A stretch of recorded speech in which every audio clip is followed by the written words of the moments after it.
দ্বিতীয় পরীক্ষা ছিল বিবি এবং নবজাতক সন্তানকে নিয়ে। আল্লাহ হুকুম করলেন, এই বিবি আর বাচ্চারে নিয়ে মরুভূমিতে রেখে আসো। মরুভূমিতে যেখানে ঘর নাই, বাড়ি নাই, সেই জায়গায় বিবি এবং বাচ্চাকে রেখে যাওয়ার সময় তিনি বললেন, রব্বানা ইন্নী আসকানতু মিন যুররিয়্যাতি বিওয়াদিন গায়রি যী যারইন ইনদা বাইতিকাল মুহাররাম। হায় আল্লাহ রাব্বুল আলামিন, আমি পানি এবং তরুলতাবিহীন এক মরুভূমির ভিতরে আমার বংশের একটি অংশকে এখানে রেখে গেলাম। তোমার ঘরের কাছে পুনর্বাসিত, আমি তাদের কাছে, এই ঘরের কাছে, সম্মানিত ঘরের কাছে রেখে গেলাম। পরীক্ষায় তিনি পাশ করলেন। হযরতে হাজেরা প্রশ্ন করলেন, ইব্রাহিম, পানি নাই, খাবার নাই, মানুষ নাই, ঘর নাই, বাড়ি নাই, মরুভূমির ভিতরে আমাকে আর আমার বাচ্চারে ফেলে রেখে যাচ্ছ কেন? কোনো জবাব নাই। 2-3 প্রশ্ন করলেন। এরপরে তিনি আবার প্রশ্ন করলেন, বললেন, ইব্রাহিম, এটা কি আল্লাহর হুকুম নাকি? হযরত ইব্রাহিম আলাইহিস সালাম নিজের কলিজার টুকরা সন্তান আর বিবিকে রেখে যেতেছেন ভারাক্রান্ত মন নিয়ে। তিনি আকাশের দিকে আঙ্গুল উঁচু করে দেখালেন। হযরত হাজেরা বুঝলেন, ইনি তো আল্লাহর পয়গম্বর, আমার কোন অপরাধে এভাবে ফেলে যাওয়ার কথা নয়। তিনি বুঝলেন এটা আল্লাহর হুকুম। হযরতে হাজেরা বললেন, ইব্রাহিম রে, নিশ্চিন্ত মনে বাড়ি ফিরে যাও। আমার মনে কোনো চিন্তা নাই, কোনো পেরেশানি আর এখন নাই। আল্লাহর হুকুমে যদি আমাকে এই মরুভূমির ভিতরে ফেলে যেয়ে থাকো, তাহলে আমি ওই আল্লাহর প্রতি এতটা ভরসা রাখি যে এই মরুভূমির ভিতরে জল পানি শূন্য, খাদ্য শূন্য জায়গায় আমি আমার বাচ্চাকে আল্লাহ রব্বুল আলামিন না খাওয়াইয়া মারবেন না। দ্বিতীয় পরীক্ষায় পাশ করল। 3 নম্বরে পরীক্ষা হলো, সন্তান বড় হয়ে গেছে, বুদ্ধি হয়েছে, দৌড়াতে পারে। আল্লাহ রাব্বুল আলামিন হুকুম করলেন, ছেলেকে জবাহ করো। কত বড় আগুনের পরীক্ষা! কোরআন শরীফ বলছে, হযরত ইব্রাহিম আলাইহিস সালাম নিজের ছেলেকে ডেকে নিয়ে বললেন, ইয়া বুনাইয়া ইন্নী আরা ফিল মানামি আন্নী আযবাহুক ফানজুর মাযা তারা। হে আমার কলিজার টুকরা সন্তান, আমি স্বপ্নে দেখেছি যেন আমি তোমাকে জবাহ করতেছি। তোমার রায় কি, তোমার মত কি, আমারে শোনাও।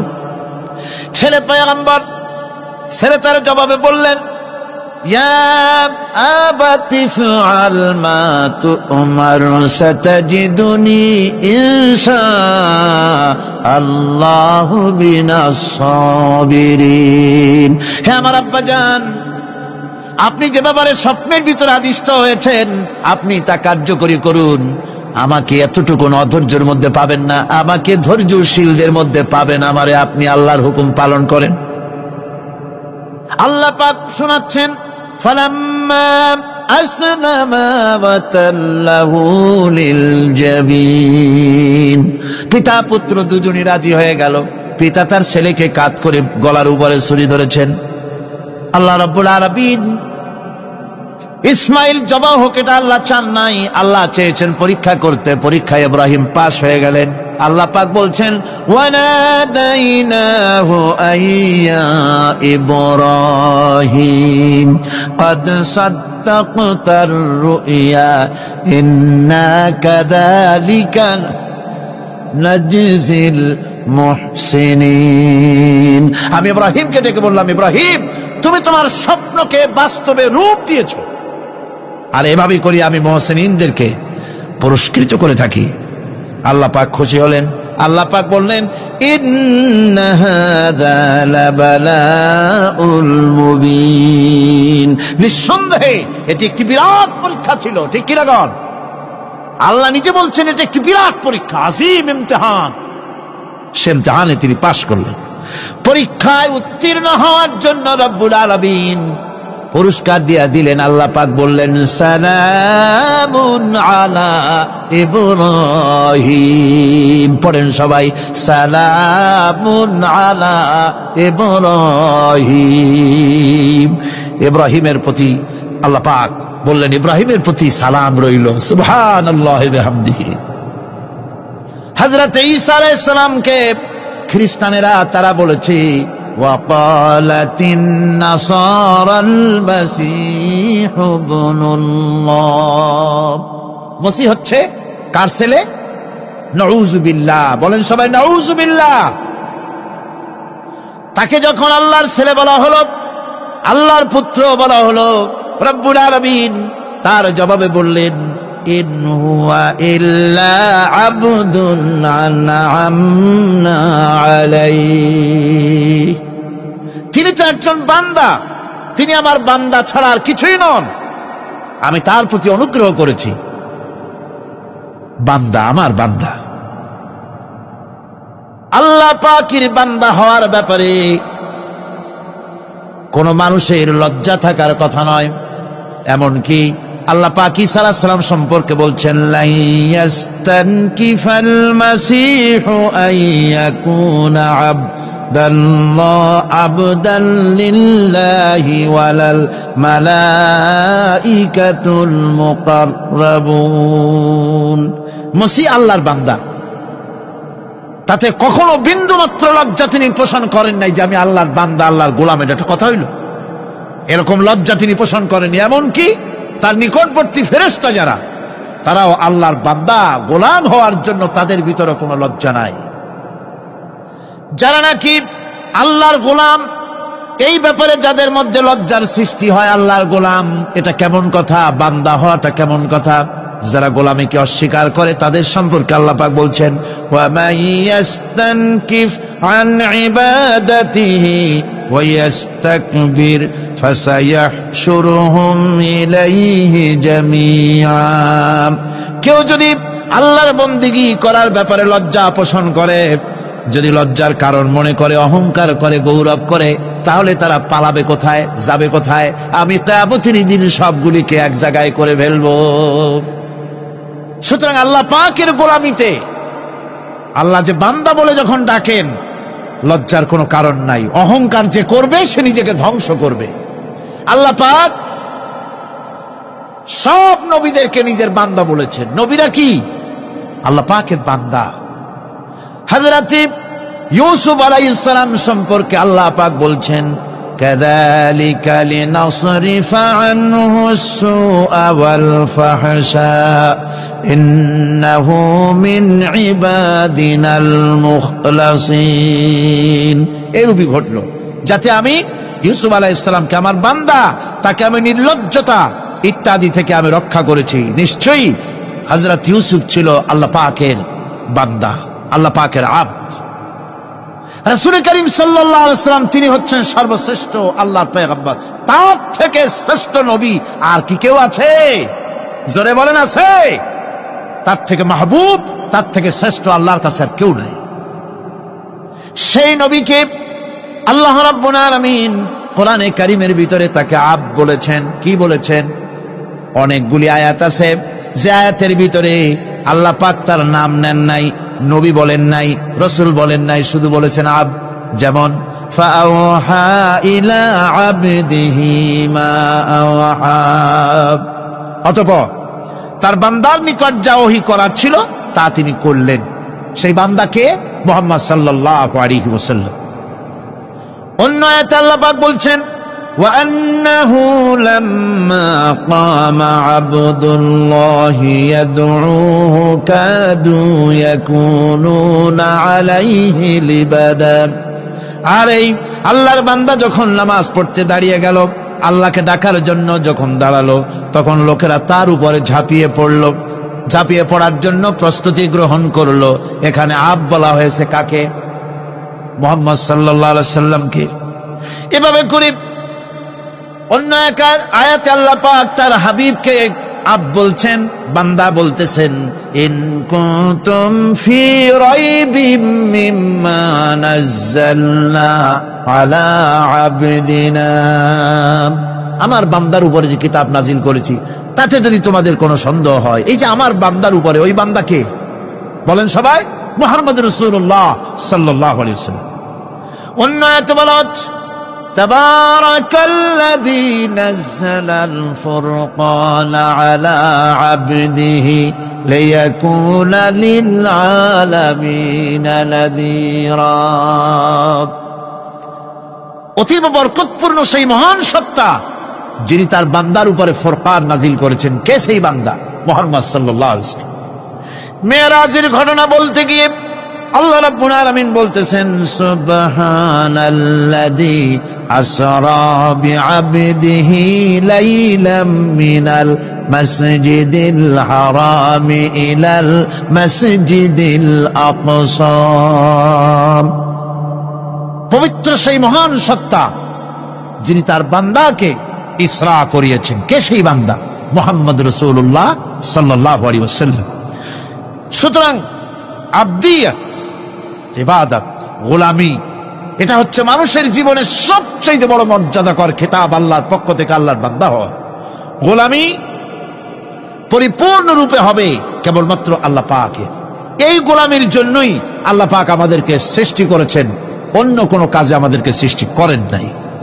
সেই জন্য আমাদেরকে গোলামি করতে হবে, আনুগত্য করতে হবে কেবলমাত্র কার বলুন তো? এই গোলামি যদি সঠিকভাবে করি, যদি বান্দারা যারা আল্লাহ পাকের বান্দা বলে, গোলাম বলে নিজেদেরকে দাবি করে, যদি সঠিকভাবে ইবাদতটা করা যায়, তাহলে আল্লাহ তাদের জন্য কি ওয়াদা করেছেন শুনুন। দুনিয়ায় তাদেরকে আল্লাহ পুরস্কার দেবেন, আখিরাতেও দেবেন। এটা বন্ধ করুন। দুনিয়া এবং আখিরাতে আল্লাহ পুরস্কার দেবেন। সে পুরস্কারটা কি? দুনিয়ার পুরস্কারটা আগে শোনেন।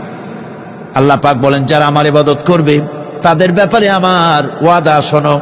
ওয়াদাল্লাহুল্লাযীনা আমানু ওয়া আমিলুস সালিহাতি লায়াস্তাখলিফান্নাহুম ফিল আরদি কামাস্তাখলাফাল্লাযীনা মিন ক্বাবলিহিম। তোমাদের মধ্যে যারা ঈমান এনেছে এবং সৎ কাজ করেছে, আল্লাহ রাব্বুল আলামিন তাদের ব্যাপারে আল্লাহর ওয়াদা হচ্ছে, আল্লাহর প্রতিজ্ঞা হচ্ছে, আল্লাহ ওয়াদা করতেছেন তাদেরকে জমিনের উপরে প্রতিষ্ঠিত করবেন। যেমন করে তোমাদের পূর্বপুরুষদেরকে প্রতিষ্ঠিত করা হয়েছিল, ওইভাবে তোমাদেরকে প্রতিষ্ঠিত করা হবে। সুবহানাল্লাহ। প্রতিষ্ঠিত করা হবে মানে রাষ্ট্র ক্ষমতা দেওয়া হবে। কি দেওয়া হবে? যদি গোলাম হও। যদি কি হও? গোলাম। আল্লাহ পাক বলছেন শুধু তাই নয়, আমি আমার দিনকে যারা প্রতিষ্ঠা করবে, আমার গোলামেরা যদি, আমার বান্দারা সঠিকভাবে যদি আমার গোলামি করে, ঈমান আনে, আমলে সালেহ করে, নেক কাজ করে, আমি তাদেরকে রাষ্ট্র প্রতিষ্ঠার সুযোগ করে দেব। আর তাদের জন্য ভীতির পরিবর্তে, সন্ত্রাসের পরিবর্তে শান্তি কায়েম করে দেব। সুবহানাল্লাহ। وَلَيُمَكِّنَنَّ لَهُمْ دِينَهُمُ الَّذِي ارْتَضَىٰ لَهُمْ وَلَيُبَدِّلَنَّهُم مِّنْ خَوْفِهِمْ أَمْنًا। তাদের দিনকে তারা নিজেদের জন্য যা পছন্দ করেছে, অবশ্যই তিনি তা কায়েম করে দিবেন এবং সন্ত্রাস আর ভীতির পরিবর্তে আল্লাহ নিরাপত্তা দান করবেন। জোরে কোন সুবহানাল্লাহ। সন্ত্রাস বন্ধ হবে, চুরি, ডাকাতি, জেনা, ব্যভিচার সব বন্ধ হয়ে যাবে। তোমরা ক্ষমতায় থাকবে, তোমরা ডমিনেটেড হবে না, তোমরা ডমিনেট করবে। গোটা পৃথিবীকে শাসন করবে, শাসিত তোমরা হবে না। আর ভীতির পরিবর্তে নিরাপত্তা তোমরা লাভ করবে। কি করলে? ইয়াবুদুনানি লা ইউশরিকুনা বি শাইআ। সুতরাং তারা যেন আমার ইবাদত করে এবং আমার সঙ্গে যেন কাউকে শরীক না করে। আল্লাহ বলছেন, তোমরা যদি আমার সাথে শরীক না করো, ইবাদতের মধ্যে কাউকে যদি শরীক স্থাপন না করো, আর যদি তোমরা আমার ইবাদতটা সলিড ভাবে আমার জন্যই করো, তাহলে রাষ্ট্র ক্ষমতা তোমাদের হাতে আসবে, সন্ত্রাস নির্মূল হবে, শান্তি প্রতিষ্ঠিত হবে। এই হচ্ছে দুনিয়ার পুরস্কার। এটা কিসের পুরস্কার? আর আখিরাতের পুরস্কারের কথা বলা হচ্ছে। وَمَن يُطِعِ اللَّهَ وَرَسُولَهُ وَيَخْشَ اللَّهَ وَيَتَّقِهِ فَأُولَئِكَ هُمُ الْفَائِزُونَ। যে ব্যক্তি আল্লাহ এবং রাসূলের আনুগত্য করেছে, আল্লাহকে ভয় করে চলেছে, তার গজব থেকে বেঁচে রয়েছে, সেই হচ্ছে সফল কাম। সফল কাম মানে কি? কিয়ামতের দিন আল্লাহ পাক তাদেরকে জান্নাত দান করবেন। আল্লাহ পাক তাদেরকে কিয়ামতে কি দিবেন? জান্নাত দিবেন, চিরস্থায়ী শান্তির জায়গা, সেই জান্নাত লাভ করা যাবে। আজ ইবাদতের এই যে গুরুত্বপূর্ণ ইবাদত, এই ইবাদতের ভুল অর্থ সমাজের ভিতরে ছড়িয়ে আছে। সাধারণ মানুষেও ভুল করেছে, অসাধারণ মানুষেরাও ইবাদতের ভুল অর্থ করে ভুলের মধ্যে নিমজ্জিত আছে বিরাট সংখ্যক লোকেরা।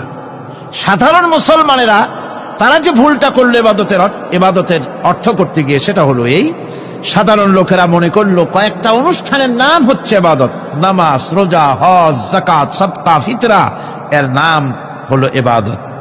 অনুষ্ঠান শেষে তারা নিজেদেরকে স্বাধীন মনে করলো। তারা আল্লাহ পাকের প্রত্যেকটি আইনের ধারাকে লঙ্ঘন করলো। বছরে একবার রোজা রেখে, বছরে 1 মাস রোজা রেখে মনে করলে ইবাদত শেষ। 5 ওয়াক্ত নামাজ পড়ে মনে করলে ইবাদত শেষ। আমি প্রশ্ন করি, 5 ওয়াক্ত নামাজের নামই যদি হয় ইবাদত, 5 ওয়াক্ত নামাজের নামই ইবাদত, এটাই যদি হয়, তাহলে 5 ওয়াক্ত নামাজ পড়তে সময় লাগে কত? উজু টুজু করে বড় জোর 1-1.5 ঘন্টা সময় লাগে 5 ওয়াক্ত নামাজ পড়তে। তো এর নাম যদি হয় ইবাদত, তার অর্থ কি দাঁড়াবে? অর্থ দাঁড়াবে আপনি 24 ঘন্টার ভিতরে 1 থেকে 1.5 ঘন্টার জন্য আল্লাহর গোলাম, বাকি 22 ঘন্টার জন্য শয়তানের গোলাম হতে কেউ রাজি আছেন?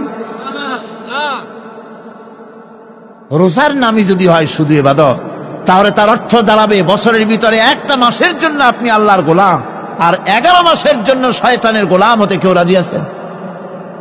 তাহলে বিষয়টা কি? বিষয়টা হচ্ছে নামাজ, রোজা, হজ, যাকাতি শুধুমাত্র ইবাদত নয়, আনুষ্ঠানিক ইবাদত তো বটেই, কম্পালসারি ইবাদত তো বটেই, কিন্তু শুধুমাত্র নামাজ, রোজা, হজ, যাকাত ইবাদত শুধুমাত্র নয়, এগুলি হচ্ছে ইবাদতের পার্ট, ইবাদতের অংশ।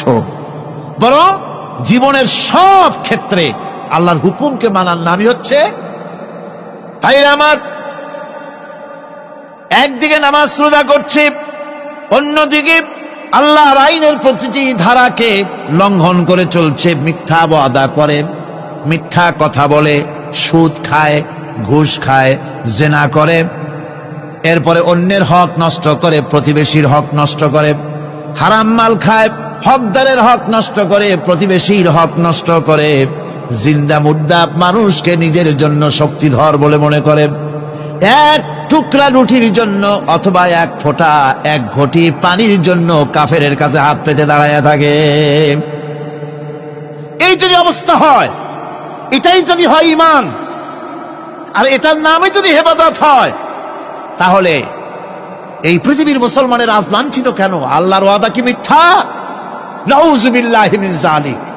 আমাদের ইবাদত যদি ঠিক হয়, যদি সত্যিকারের ইবাদত যদি আমরা করে থাকি, তাহলে ক্ষমতায় ইমানদারেরা নাই কেন? বিশ্ব জুড়ে মুসলমানেরা লাঞ্ছিত কেন? তাহলে বুঝতে হবে ইবাদতের মধ্যে বিরাট গরমিল করে ফেলেছি, ঠিক কিনা? লক্ষ্য করুন, যেই লোকটা হজ করতেছে, উমরা করতেছে, নামাজ পড়তেছে, মসজিদ মাদ্রাসায় চান্দা দিতেছে, ওই লোকটি আবার ব্যাংকের থেকে সুদের টাকা নিয়ে ব্যবসা চালাইতেছে। ব্যবসা ঠিক রাখার জন্য, ইনকাম ট্যাক্স ফাঁকি দেওয়ার জন্য ব্যবসায়ীরা 2 ধরনের 3 ধরনের খাতা মেনটেন করছে। কথা ঠিক কিনা? মিথ্যা কথা বলছে, ঘুষ দিতেছে, বেশি করে বিদ্যুতের বিল যাতে না আসে সেজন্য যারা বিদ্যুৎ লাইনে আছে তাদেরকে পয়সা দিয়ে ম্যানেজ করতেছে, ঠিক কিনা? আমি পার্লামেন্টে বলেছি বিদ্যুৎ বাইরের থেকে আনতে হবে না, ঘুরে ঘুরে আবার বিদ্যুতের কথা আসলো। বিদ্যুৎ আনা লাগবে না, কারণ আমার দেশের চাহিদা হচ্ছে 2500 মেগাওয়াট, সেখানে 1800 মেগাওয়াট আমাদের আছে। আরেকদিকে 4টা বিদ্যুৎ প্রকল্প বন্ধ হয়ে আছে। ওই 4টি বন্ধ হওয়া প্রকল্প যদি চালু করা যায়, তাহলে 2900 মেগাওয়াট বিদ্যুৎ উৎপাদিত হতে পারে বলে বিশেষজ্ঞরা বলেছেন। তাহলে আমাদের উদ্বৃত্ত 400 মেগাওয়াট থেকে যাবে। এইটা কি বাইরের থেকে আনার কোনো দরকার নাই। বিদ্যুতের অপচয় বন্ধ করুন, বিদ্যুতের চুরি বন্ধ করেন। মিল কল কারখানা যাদের আছে, লক্ষ লক্ষ টাকা বিদ্যুৎ বিল হয়, কিন্তু লাইনম্যানদের সঙ্গে ম্যানেজ করে গভর্নমেন্টকে ফাঁকি দেওয়া হচ্ছে, ঠিক কিরকম? তোমার নামাজের দাম কি? তোমার হজের 4 পয়সা দাম নাই। তুমি রাষ্ট্রকে ফাঁকি দিয়েছ, তুমি জনগণকে ফাঁকি দিয়েছ, তুমি দেশের শত্রু। টেলিফোনের বিল হাজার হাজার টাকা, লাখ টাকার বেশি বিল হয়, লাইনম্যানের সঙ্গে ম্যানেজ করে 500, 700, 2000 টাকা দিয়ে সারিয়ে দেয়, ঠিক কিনা? এরা জাতির শত্রু, দেশের শত্রু। এদেরকে ফায়ারিং স্কোয়াডে নিয়ে ক্রাশ ফায়ার করে উড়ায় দেওয়া উচিত। এরা দেশের দুশ্মন। আজ সিস্টেম লসের নাম দিয়া বিদ্যুৎ চুরির আরেক ব্যবস্থা করা হয়েছে। সিস্টেম লস করে ওনারা নিজেরা, আর এর ভোগান্তি জনগণকে করতে হয়। কসাইয়ের মতো ছুরি দিয়া জবাও করে জনগণের কাছ থেকে সিস্টেম লসের চার্জ আদায় করা হয়। আমি পার্লামেন্টে বলেছি, মাননীয় স্পিকার, সিস্টেম লস এই নামটা উঠায় দেন, এই প্রথা বন্ধ করে দিন। বিদ্যুৎ ধার করা লাগবে না, আল্লাহ আমাদের দেশে যথেষ্ট দিছে, কোন জিনিসের অভাব নাই। এখানে গ্যাস আছে, তেল আছে, বিদ্যুৎ আছে, পাট আছে, চা আছে, নাই কি? অন্তত 8.5 কোটি টাকার কাগজ গুদামের মধ্যে বন্দী হয়ে আছে। ভারতকে ক্ষতি করার জন্য সে দেশ থেকে কাগজ এনে খবরের কাগজ ছাপানো হচ্ছে, আর 8.5 কোটি টাকার কাগজ নষ্ট হয়ে যাচ্ছে, আমার দেশের কাগজ। সুতরাং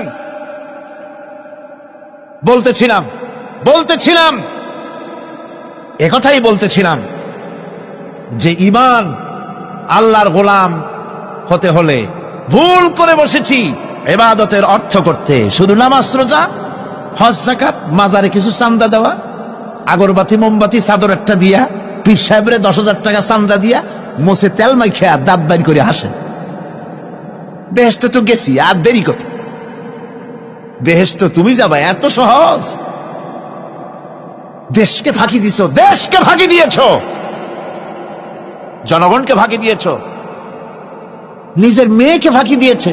বিবাহের সময় টাকা পয়সা দিয়া বিবাহ টিবাহ করায় দিল। ব্যবসা, ধানি সম্পত্তি, বাড়ির সম্পত্তি সব ছেলেদেরকে দিয়ে দিল, মেয়েটারে ফাঁকি দিয়ে দিল। দেয় না এরকম? ফুপুকে ফাঁকি দিল, বোনকে ফাঁকি দিল। এরপরে মোনাজাত করে সবে বরাতে, আল্লাহ আমারে বেহেশত দিও। ফেরেশতারা কয়, মর তুই আগে, বেহেশত তোরে কেমনে দেয় ভালো করে দেখায় দেব। বেটা তুই যাবি বেহেশতে? এত সোজা? ওটা মামু বাড়ির বারান্দা নাকি? এত সহজ নয়। সুতরাং সাধারণ মানুষ মারাত্মক ভুল করেছে এখানে। নামাজ, রোজা, হজ, যাকাত ইবাদত, আর কিছু কি ইবাদত মনে করে নাই? আপনার চাকরি আপনার ইবাদত, চাকরিতে ফাঁকি দেওয়া যাবে না। আপনি সুস্থ মানুষ, মেডিকেল লিভ নিয়ে ওয়াজ মাহফিল অথবা কোনো ইজতেমায় যাওয়া যাবে না, কোনো চেল্লা দিতে যাওয়া যাবে না। মেডিকেল লিভ নিয়ে আপনি সুস্থ মানুষ, কেন আপনি মেডিকেল লিভ নিচ্ছেন? আপনি ফাঁকি দিতে পারবেন না। সরকারি চাকরি করেন, মিল কল কারখানায় চাকরি করেন, ফরজ নামাজ পড়েছেন ভালো কথা, সুন্নাত পড়েছেন ভালো কথা, নফল পড়বেন না। জোহরের নফল পড়া বাদ দিন। যদি আপনি চাকরিজীবী হন, চাকরি করেন, ওটাই ইবাদত। এর নাম ইসলাম, এর নাম ইসলাম। গভর্নমেন্ট যে বেতন দেয় সেই বেতনের উপরে সন্তুষ্ট থাকুন, ঘুষ খাইয়েন না। যদি বেশি বেতন লাগে গভর্নমেন্টের কাছে দাবি জানান যে আমাদের বেতন বাড়ায় দাও। ঘুষ খাবেন কেন? হারাম। জোরে কোন এটা কি? এই ঘুষের টাকা মাজারে দিয়া, পীরেরে দিয়া আল্লাহরে খুশি করবেন, এত সহজ না, এত সহজ না। সেই জন্য আমি সব ভাইদের খেদমতে আরজ করব, ইবাদত হচ্ছে জীবনের সব ক্ষেত্রে গোলামি, সকল ক্ষেত্রে গোলামি। চাকরিতে, অফিসে, আদালতে, কলকারখানায়, ক্ষেত খামারে, পার্লামেন্টে, সেক্রেটারিয়েটে, সেনানিবাসে, স্কুলে, কলেজে, বিশ্ববিদ্যালয়, সর্বত্র গোলামি কার? আল্লাহ পাকের। রিজকে হালাল করতে হবে, উপার্জনকে হালাল করতে হবে, সত্যিকারের আল্লাহর গোলাম হতে হবে। এক্ষেত্রে ইবাদতের অসাধারণ ব্যক্তি যারা, তারাও এক শ্রেণীর অসাধারণ ব্যক্তিরাও ভুল করে বসছেন। তারা যে ভুলটা করলেন ওটা হচ্ছে তারা তাসবিহ, জায়নামাজ, খানকাহ, হুজরাখানা এর ভেতরে বসে জিকির আজগার করাটাকেই জীবনের জন্য আল্লাহর ইবাদত মনে করে নিলেন। আল্লাহর বান্দারা যখন অনাচার ব্যভিচারে লিপ্ত, আল্লাহর আইনের পরিবর্তে যখন মানুষের তৈরি করা আইন চলছে, চেচনিয়া বসনিয়া যখন মানুষদেরকে জবাও করা হচ্ছে, বসনিয়ার মুসলমান সন্তানদেরকে যখন জবাও করা হয়, কাশ্মীরের স্বাধীনতাকামী মুসলমানদের অধিকার হরণের জন্য তাদের উপরে যখন বন্য হায়নার মতো পশুর মতো যখন ভারতীয় শত্রু সৈন্যরা যখন হামলা চালায়, সোমালিয়ার মানুষগুলি যখন না খেয়ে তাদের হাড় পাঁজরার হাড়গুলি যখন বেরিয়ে যায়, তখনও যদি আপনি খানকার ভেতরে থেকে তসবিহ পড়েন আর তাহাজ্জুদের নামাজ পড়ে কপালে দাগ লাগান, এই অন্যায়ের বিরুদ্ধে যদি সোচ্চার না হন, আপনার এই তসবির কোনো দাম নাই। আপনাকে সোচ্চার হতে হবে, আপনাকে অন্যায়ের বিরুদ্ধে খাড়া হতে হবে। একদিকে তাহাজ্জুদের নামাজ তো পড়বেনই, জিকির তো করবেনই, কোন সন্দেহ নাই। আর একদিকে সিংহের মতো অন্যায়ের বিরুদ্ধে গর্জে উঠতে হবে। তাতে যদি প্রয়োজন হয় মুজাদ্দেদ আল ফেসানির মতো কারারুদ্ধ হন না কেন, সেটাই কিসমত, সেটাই তাকদীর। হক কথা বলতে হবে। এই জন্য আমার বারবার মনে পড়ে, আজকের এক শ্রেণীর লোক আমাদের দেশে এক শ্রেণীর লোক বাইরের থেকেও আসে, বিদেশ থেকেও আসে, নামের আগে আওলাদে রসুল লাগান। ফেদায়ে রসুল, মুজাহিদে মিল্লাত, আওলাদে রসুল। আজীব, তুমি আওলাদে রসুল যদি হবে, তাহলে তুমি যে দেশের মানুষ, সেই দেশে মুসলমানদের যখন জবাও করা হয়, পার্লামেন্টে কথা বলে বেরিয়ে আসো না কেন? তোমার জেল হয় না কেন? কংগ্রেসের সেন্ট্রাল বডির সদস্য হয়ে আওলাদে রসুল লাগাইয়া বাংলাদেশের রাজনীতিতে নাক গলাতে দেওয়া হবে না। এরা কংগ্রেসের পা চাটা গোলাম। এদেরকে চিনতে হবে, যারা আমার দেশে এসে মুসলমানদের মধ্যে বিভেদ সৃষ্টি করতে চায়। আমার মুসলমান ভাইয়েরা, সুতরাং আজকে আমাদেরকে বুঝতে হবে, নামের আগের 14 হাত লম্বা বিশেষণ দেখে ভুললে চলবে না। কথা মনে থাকবে, এরা কংগ্রেসের গোলাম। বাবরি মসজিদ যখন ভেঙে ফেলা হলো, তখন তো কোন আওলাদে রসুলের নাম তো শুনি নেই। তখন তো নামটা শুনছি ওই বুখারী বেটার, বাপের বেটা ইমাম বুখারী। তিনি বলেছেন, আমি ভারতের দিল্লির জুমা মসজিদের ইমাম শুধু নই, আমি ভারতের 18 কোটি মুসলমানের ইমাম। বাবরি মসজিদকে গড়ে দিতে হবে। কোরআন শরীফের বিরুদ্ধে যখন কলকাতা হাইকোর্টে কেস করা হয়েছিল কোরআনকে ব্যান করার জন্য, সেদিন তো কোনো আওলাদে রসুলের নাম শুনি নাই। সেদিন তো ওই বুখারী বেটাই বলেছেন, ভারতের হাইকোর্ট থেকে কোন জাজ, কোন বিচারক যদি কোরআন শরীফ ব্যান করা হলে বলে এই কথাটি উচ্চারণ করে, তাহলে আমি তাকে পায়ের তলে পাড়িয়ে ধরে বাম হাত দিয়ে তার জিহ্বাটা টেনে ছেড়ে ফেলে দেব।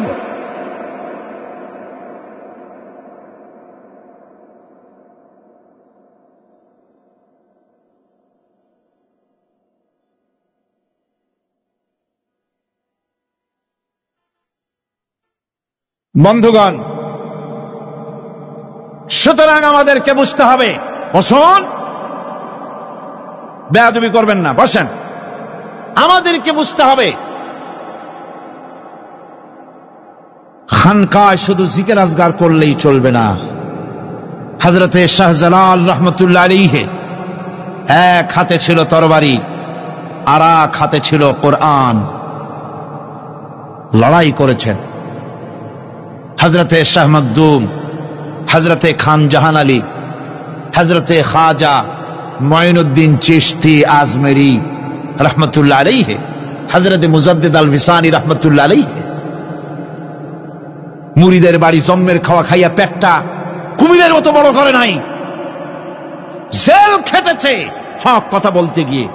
বাপের বেটা হও, নিজের দেশে কথা কও। বাংলাদেশে এসে তারপরে জনগণের টাকা লুটপাট করার কাউকে অধিকার দেওয়া হবে না। আমার বন্ধুগণ, আল্লাহর ওলি যারা, তারা এভাবে করে জনগণের খেদমত করেছেন, কথা বলেছেন। সুতরাং শুধু জিকির আজগার করলেই হবে না, হক কথা বলতে হবে স্পষ্ট করে। এটাই হলো ইবাদতের হক আদায় হবে। যদি সত্যিকারের হক কথা বলা যায়, অসাধারণ ব্যক্তিরা ময়দানে কথা বলবেন, হক কথা বলবেন, অন্যায়ের বিরুদ্ধে সোচ্চার হবেন। আর সাধারণ জনগণ কথা ও কাজের মিল করবেন, নামাজ রোজা হজ যাকাত করবেন যার কথা মতো, রাজনীতি অর্থনীতি সমাজনীতি করবে সেই আল্লাহর কথা মতো। তাহলেই সত্যিকারের মুসলমান হওয়া যাবে। কথা বুঝে আসছে কিনা ভাই? কথা বুঝে আসছে কিনা? একটু জোরে সরে জিকির করেন, লা ইলাহা ইল্লাল্লাহ, লা ইলাহা, লা ইলাহা ইল্লাল্লাহ। আরো জোরে,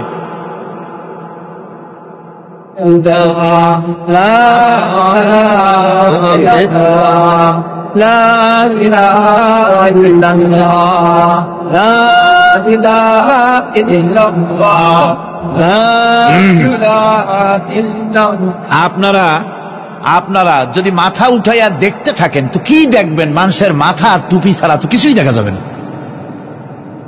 কাজী ওঠা বসা না করে আজকে এক পবিত্র রাত আমরা আল্লাহর কাছে দোয়া করব।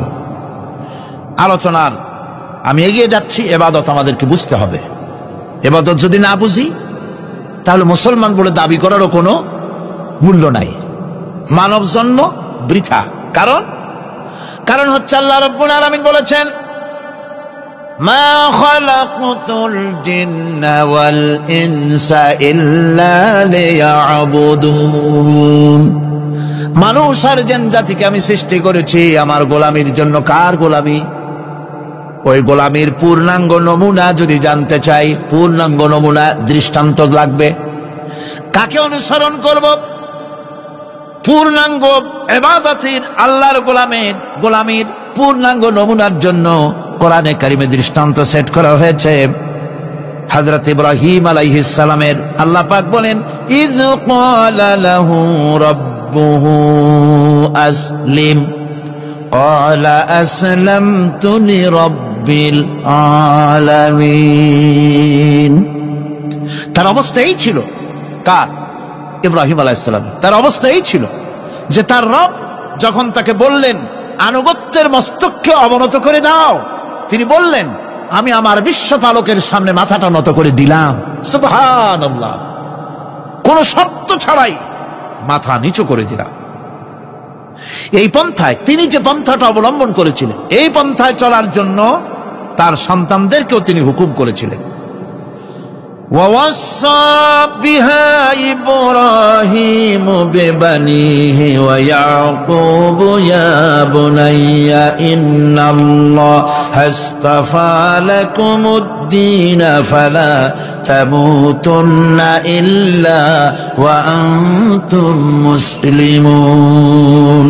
ইয়াকুব এবং ইব্রাহিম আলাইহিস সালাম তার সন্তানদেরকে এই উপদেশ দিয়েছিলেন যে তিনি বলেছিলেন, হে আমার সন্তানেরা, আল্লাহ ছাড়া তোমাদের জন্য আল্লাহ পাক এই দ্বীনকে মনোনীত করেছেন। আল্লাহ পাকের আনুগত্য করবে, তার দ্বীনের প্রতি সারেন্ডার করবে। আর খবরদার মুসলমান না হয়ে যেন তোমরা মরে যেও না।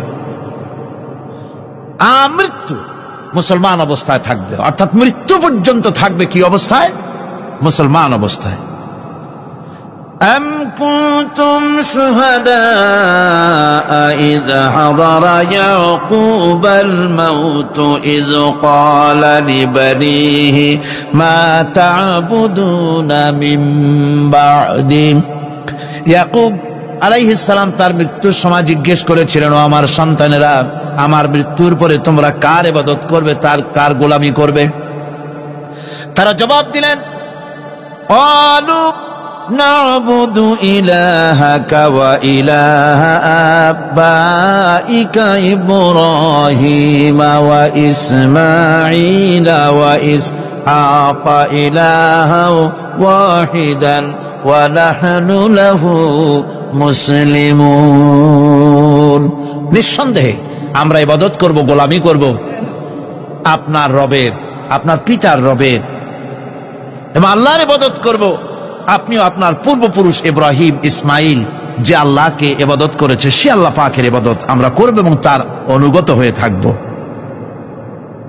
দাসত্ব এবং পূর্ণাঙ্গ দাসত্বের গোলামীর পূর্ণাঙ্গ নমুনা হচ্ছেন হযরত ইব্রাহিম আলাইহিস সালাম। আল্লাহ গোটা জমিন যখন শিরকের অন্ধকারে ডুবে গিয়েছিল, তখন হযরত ইব্রাহিম আলাইহিস সালাম তাওহীদের আলো জ্বালিয়ে দিয়েছিলেন। এই নিবেদিতদের ইমাম হিসেবে আল্লাহ পাক তাকে ঘোষণা দিলেন।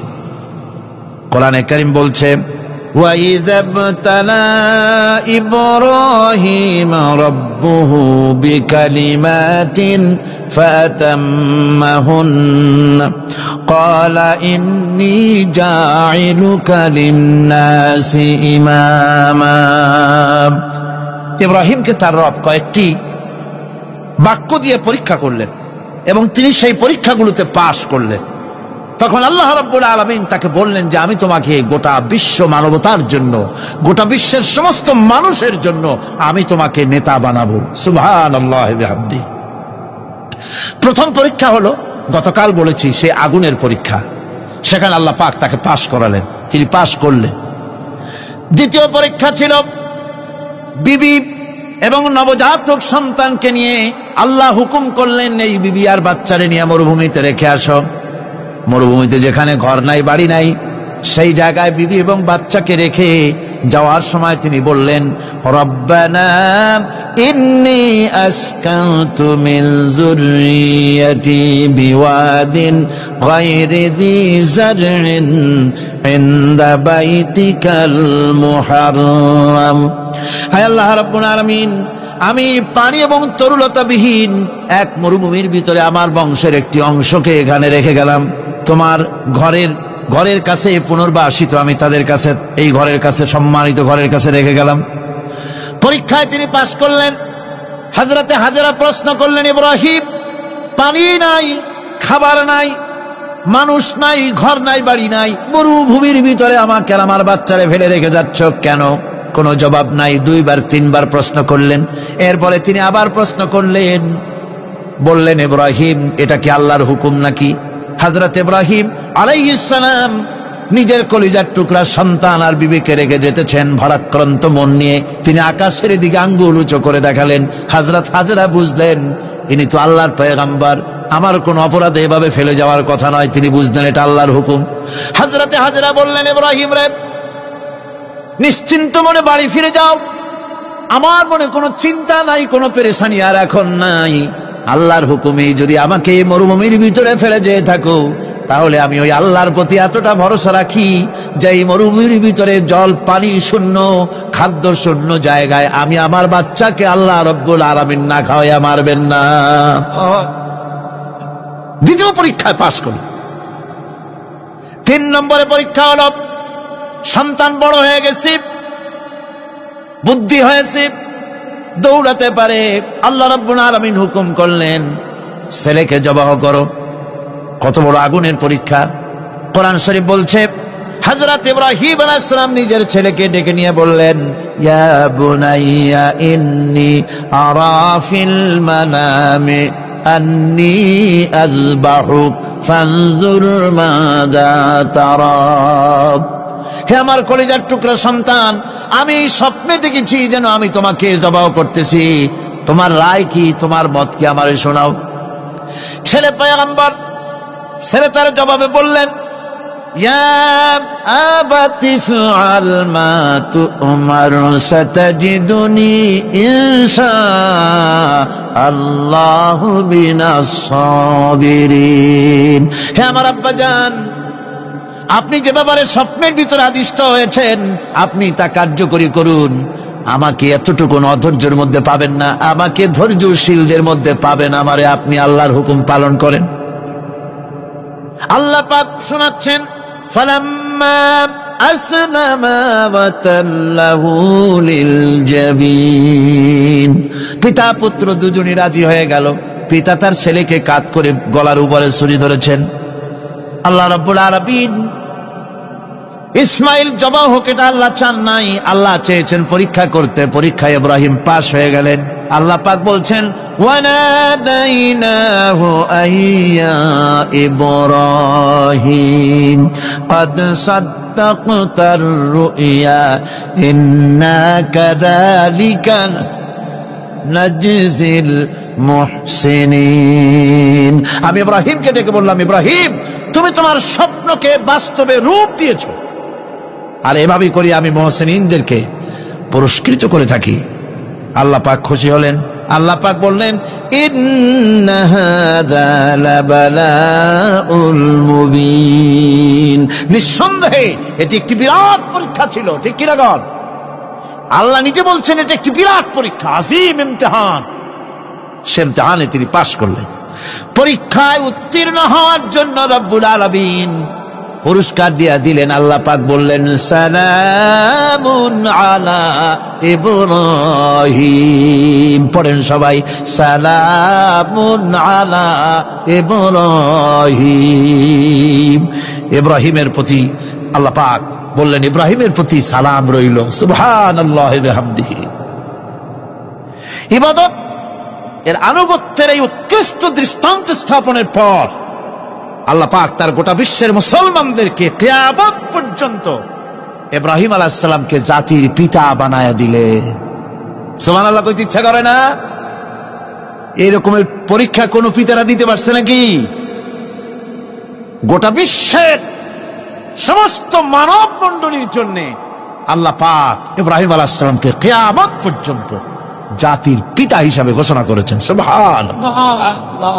মিল্লাতা বিকুম ইব্রাহিম ওয়া সাম্মাকুমুল মুসলিমিন। তোমরা তোমাদের পিতা ইব্রাহিমের মিল্লাতের উপর প্রতিষ্ঠিত হও। আল্লাহ পাক বলছেন, তোমাদের পিতা ইব্রাহিমের মিল্লাতের উপর প্রতিষ্ঠিত হও, আর আল্লাহ তোমাদের নাম রেখেছে মুসলমান। তোমরা হচ্ছে মুসলমান। আমাদের পরিচয়, ওই যে পরিচয়ের কথা আগে হয়ে গেছে, আমাদের পরিচয় আমরা মুসলমান। আমাদের পরিচয় কি? মুসলমান। এটা প্রথম পরিচয়। ইবাদতের পূর্ণাঙ্গ মাপকাঠি হিসেবে আল্লাহ পাক হযরত ইব্রাহিম আলাইহিস সালামকে দুনিয়াবাসীর সামনে পেশ করেছেন। কোরআন বলছে, ইহুদি এবং খ্রিস্টানেরা মুসলমানদেরকে বিভ্রান্ত করতে চায়। তারা বলে, ওয়াকালু কুনু হুদান আও নাসারা তাহতাদু কুল বাল মিল্লাতা ইব্রাহিম হানিফা ওয়া মা কানা মিনাল মুশরিকিন। ইহুদিরা বলে, ইহুদি হও তবেই তোমরা সঠিক পথ পাবা। খ্রিস্টানের বলে, খ্রিস্টান হও তবেই তোমরা সঠিক পথ প্রাপ্ত হবে। আল্লাহ পাক বলছেন, এদের সকলকে বলে দাও, বরং তোমরা সব পরিত্যাগ করে মিল্লাতে ইব্রাহিমের ভিতরে শামিল হয়ে যাও। এটাই মুক্তির পথ, এটাই নাজাতের পথ, এটাই আল্লাহর পথ। সুবহানাল্লাহি ওয়া বিহামদিহি। এমনকি রাসূল কারীম সাল্লাল্লাহু আলাইহি ওয়াসাল্লামকে আল্লাহ পাক বলেছেন, আনিত্তাবি' মিল্লাতা ইব্রাহিম হানিফা। চারদিক থেকে মুখ ফিরিয়ে এনে মিল্লাতে ইব্রাহিমের ভিতরে শামিল হয়ে যাও, তারই অনুসরণ করো। রাসূল কারীম সাল্লাল্লাহু আলাইহি ওয়াসাল্লাম ইবাদত বা আনুগত্যের সর্বোৎকৃষ্ট নমুনা হওয়ার কারণে ইব্রাহিম আলাইহিস সালাম সম্পর্কে হুজুর বলেছেন, ইন্না ইব্রাহিমা খায়রুল বারিয়া, রাওয়াহু মুসলিম। হুজুর সাল্লাল্লাহু আলাইহি ওয়াসাল্লাম বলেছেন, ইব্রাহিম হচ্ছেন জগতের সর্বোত্তম ব্যক্তি। সুবহানাল্লাহ। সুতরাং আমাদেরকে ইবাদতের নমুনা হিসেবে ইব্রাহিম আলাইহিস সালামকেও মানদণ্ড হিসেবে দেখতে হবে যে কিভাবে তিনি সারেন্ডার করেছিলেন আল্লাহ পাকের দরবারে। এখন আমি আপনাদের সামনে বলতে চাই, মানুষের জীবনে সবচাইতে বড় দুটি চাহিদা আছে। একটা হচ্ছে খাদ্য, আর একটা হচ্ছে নিরাপত্তা। একটা খাদ্য, আর একটা কি? নিরাপত্তা। পেট ভরে খাইতে চাই, আর চোর ডাকাতের উপদ্রব থেকে নিরাপত্তা পেতে চায়।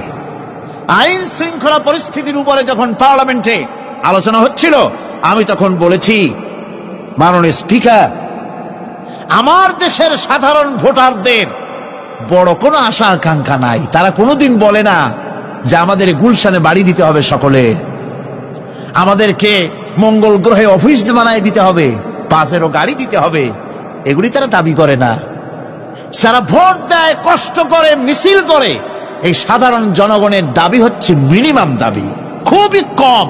তাদের দাবি হলো মোটা সুতার কাপড় চাই ইজ্জত ঢাকার জন্য, পেট ভরে খেতে চাই, পোলাও কোরমা বিরিয়ানির দরকার নাই, আর আশ্রয়ের জন্য ছোট্ট একটু ঘর চাই, চোর ডাকাতের উপদ্রব থেকে নিরাপত্তা চাই। কথা ঠিক কিনা? আমি বললাম, স্পিকার সাহেব, আজ পর্যন্ত যতগুলি গভর্নমেন্ট এসেছে বাংলাদেশে, প্রত্যেকটি গভর্নমেন্ট আমার দেশের জনগণের এই ন্যূনতম দাবি, এই আশা পূরণ করতে ব্যর্থতার পরিচয় দিয়েছে। কেউ পারে নাই।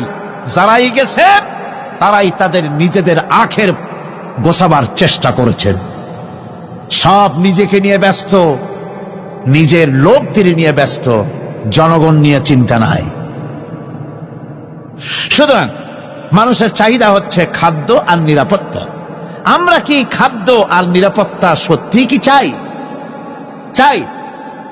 খাদ্য যদি চাই ক্ষুধার সময়, নিরাপত্তা যদি চাই ভীতির সময়, আল্লাহ রাব্বুল আলামিন বলেন কোন গভর্নমেন্ট দিতে পারবে না, দুনিয়ায় কেউ দিতে পারে নাই, পারবেও না। ক্ষুধার সময় যদি খাদ্য চাও, ভীতির সময় যদি নিরাপত্তা লাভ করতে চাও, তাহলে ফালইয়াবুদু রাব্ব হাযাল বাইত, এই ঘরের মালিকের ইবাদত কর। কোন ঘর? কাবা ঘর। বলেন কোন ঘর?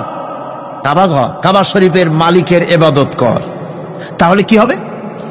আল্লাযী আত'আমাহুম মিন জু'ইন ওয়া আমানাহুম মিন খাউফ।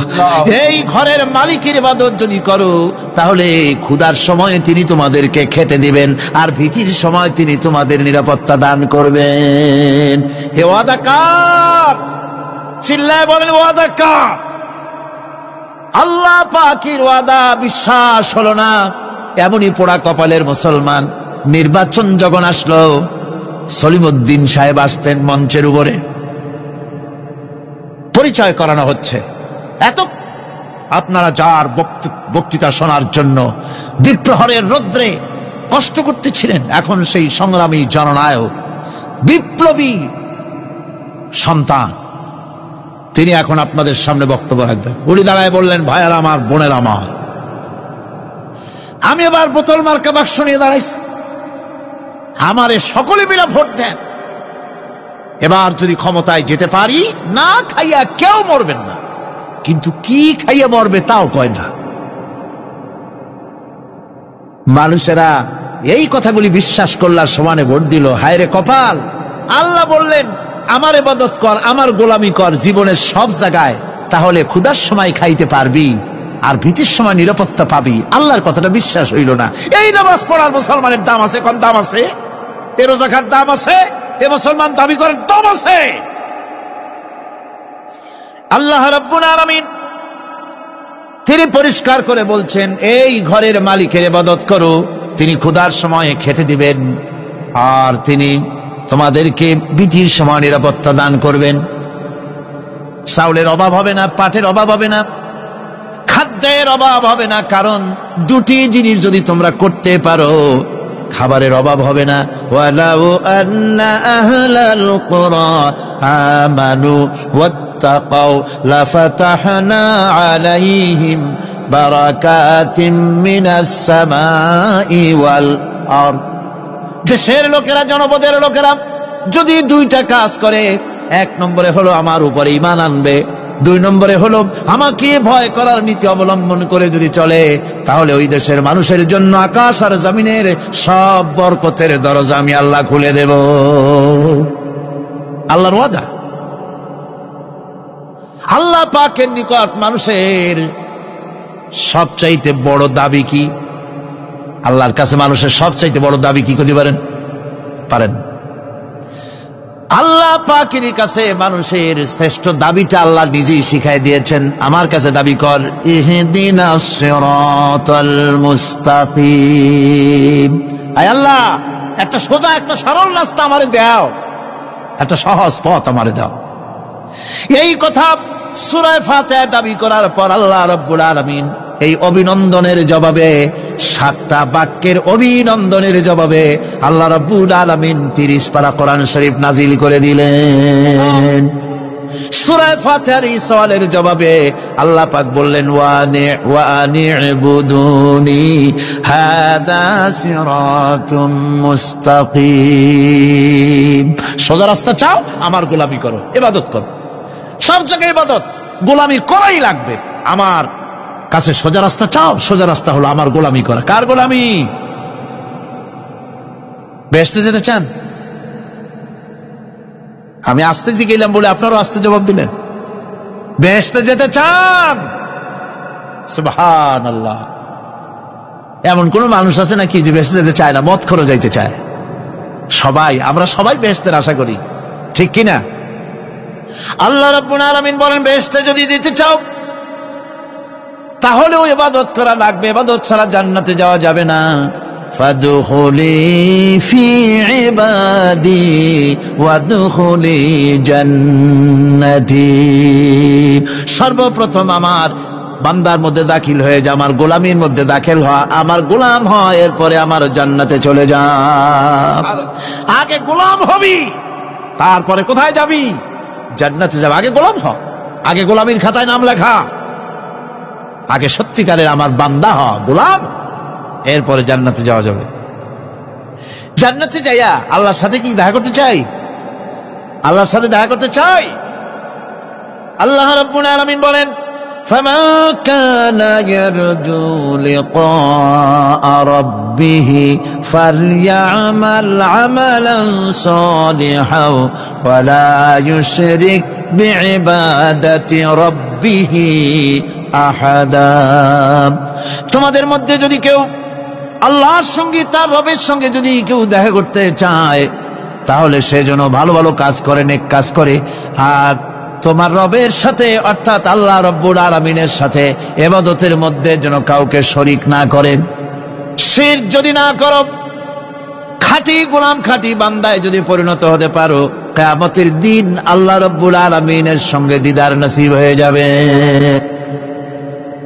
এই গোলামি করব কতদিন? কতদিন গোলামি করব?